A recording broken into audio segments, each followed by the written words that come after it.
नमस्कार मंडळी, कसे आहात तुम्ही? आशा करते तुम्ही सगळे ठीक असाल. तर आता उन्हाळा जवळ आलेला आहे, म्हणजे उन्हाळ्याला स्टार्ट झालेलीच आहे. आता उन्हाळ्यामध्ये आपण वेगवेगळे उन्हाळी पदार्थ करत असतो.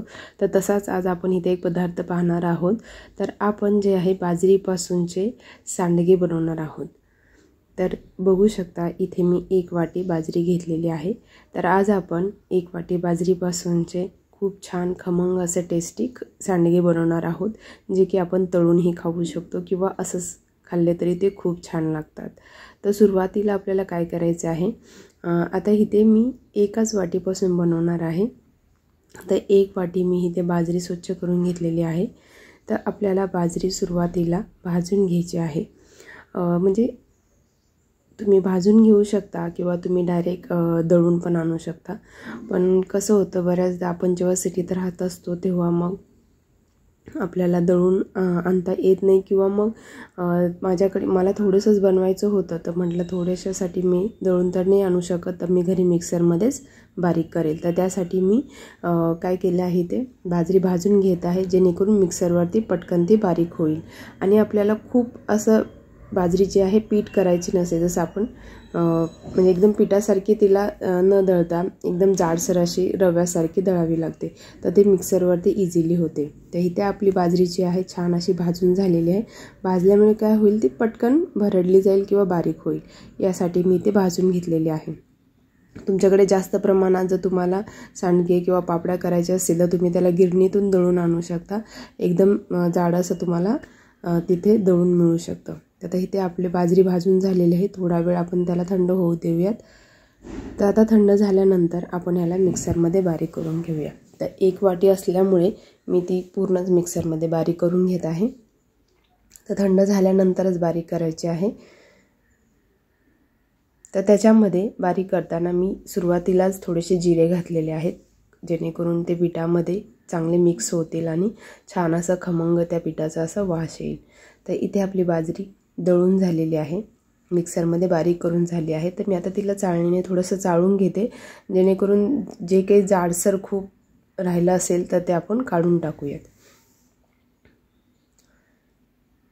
तर इथे मी पूर्ण बाजरी जी आहे चाळून घेतलेली आहे. आणि जो जाडसर पोर्शन आहे ते तुम्ही परत एकदा बारीक करून घेऊ शकता तुम्ही, किंवा ते तुम्ही टाकून दिलं तरी चालेल. तर इथे आपलं आता बाजरीचं पीठ जे आहे बनवून रेडी झालेलं आहे. त्याचबरोबर आपल्या चॅनलवर आज कोणी नवीन असेल तर आपल्या चॅनलला सबस्क्राईब करा, व्हिडिओला लाईक करा आणि शेअर करा. असे छान छान रेसिपीज तुम्हाला आपल्या चॅनलवरती पाहायला मिळतील. तर आता बाजरीचं पीठ शिजवून घेताना आपल्याला काय करायचं आहे, इथे मी कढईमध्ये 1.5 पळी जे आहे तेल घेतलेलं आहे. त्यानंतर याच्यामध्ये मी जिरे ॲड केलेले आहेत, 1 चमचा जिरे ॲड केलेले आहेत. त्यानंतर थोडीशी हळद टाकलेली आहे. हळद ऑप्शनल आहे, तुम्ही हवं तर टाकू शकता किंवा नाही टाकली तरी चालेल. आणि 1 चमचा मी लाल तिखट घेतलेला आहे. आणि त्याचबरोबर इथे मी कोथिंबिरीचा यूज केलेला आहे, जेणेकरून आपले सांडगे खूप छान आणि खमंग लागतील. म्हणजे ते आपण न तळताही खाऊ शकतो भाजून, अशा पद्धतीने आपण त्याला बनवणार आहोत. तर इथे साधारण मी 1.5 ग्लास पाणी घेणार आहे. सुरुवातीला मी 1 ग्लास पाणी घेतलेलं आहे आणि आता अर्धा ग्लास. जर तुम्ही 1 वाटी बाजरीच्या पिठाचं करत असाल तर तुम्हाला एवढं पाण्याचा अंदाज घ्यायचा आहे. आणि याच्यामध्ये आपल्याला ते पीठ शिजवायचं आहे. तर चवीनुसार ह्याच्यात मीठ ॲड केलेलं आहे, बघू शकता. ह्याला छान उकळी फुटल्यानंतर मग आपल्याला बाजरीचं पीठ वरून सोडायचं आहे. तर तुम्ही थोडं थोडं करून सोडू शकता किंवा एकदम टाकून त्याला पूर्ण हलवू शकता, जेणेकरून त्याच्यात असं गुठळ्या होणार नाहीत. तर त्याला आपल्याला छान असं हलवत राहायचं आहे, जेणेकरून अजिबात अशी त्याच्यात गुठळी होणार नाही, बघू शकता. तर आता पिठाला आपल्याला थोडंसं वाफेवरती शिजवून घ्यायचं आहे. खूप जास्त नाही, पण नॉर्मल आपल्याला त्याला शिजवायचं आहे. बघू शकता आपलं पीठ जे आहे इथं सांडग्यासाठीचं खूप छान असं रेडी झालेलं आहे. खूप घट्टही झालेलं नाही आहे, खूप पातळ नाही आहे, एकदम मीडियम प्रमाणात झालेलं आहे, की जेणेकरून आपण हाताने सांडगी घालू शकतो. इवन आपण याच्यापासून अशी पापडीही थापू शकतो. तर इथे मी एक प्लास्टिकचा पेपर घेतलेला आहे. तर तुम्ही पेपरवर किंवा ताटातही घेऊ शकता. तर हा पेपर स्वच्छ करून घेतलेला आहे. आणि इथे आपलं हे बाजरीचं पीठ आणि थोडंसं पाणी घेतलेलं आहे, कारण पीठ गरम असेल त्यामुळे पीठ गरम असल्यामुळे हाताला चटकी बसू शकतात. तर इथे मी सुरुवातीला काय करणार आहे, ताटामध्ये घालून घेणार आहे आणि राहिलेल्या पिठाचे मी पेपरवरती घालून घेणार आहे.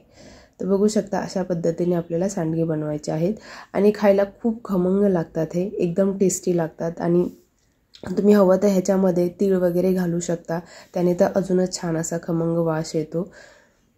नॉर्मली हे प्लेन केले, काही लोक प्लेन करतात म्हणजे की त्यात काहीच न घालता फक्त मीठ घालूनही बनवतात, तरीही ते खूप छान लागतात.